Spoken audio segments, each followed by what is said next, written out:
অভিযুক্ত যত শক্তিশালী হোক, যে বাহিনীরই হোক, তাকে ছাড় দেওয়ার কোনো সুযোগ নেই।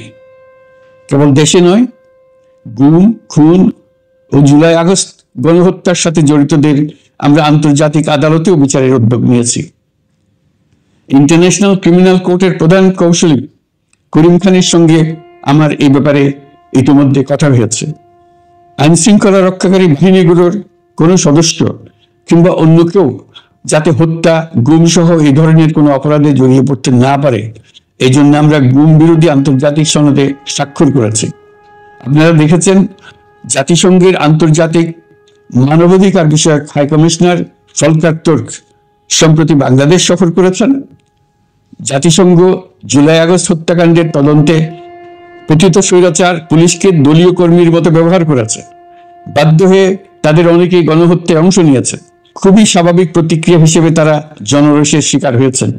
এতে তাদের মনোবল অনেক কমে যায়। আমরা পুলিশের মনোবল ফিরিয়ে এনে তাদের আবার আইন শৃঙ্খলা রক্ষায় কাজে লাগানোর চেষ্টা করছি।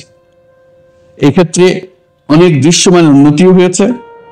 আইন শৃঙ্খলা রক্ষায় বাংলাদেশ সেনাবাহিনীকেও কিছু নির্বাহী ক্ষমতা দেওয়া হয়েছে, যা পরিস্থিতির দৃশ্যমান উন্নতিতে সহায়তা করেছে।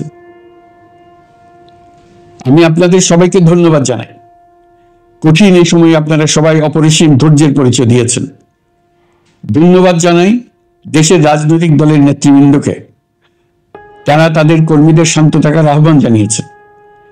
প্রতিশোধ স্পৃহায় লিপ্ত হয়ে কেউ যাতে হানাহানিতে জড়িয়ে না পড়ে, সেই আহ্বান জানিয়েছে।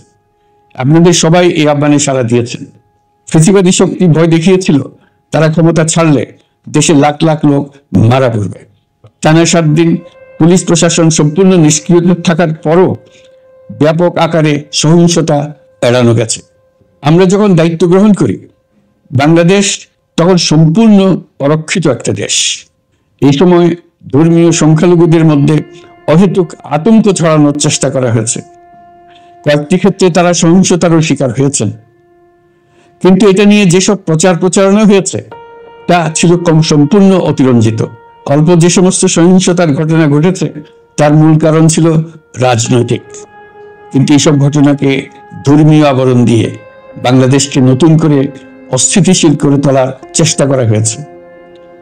আপনাদের সবার সহযোগিতায় আমরা দৃঢ়ভাবে এই পরিস্থিতি সামাল দিয়েছি।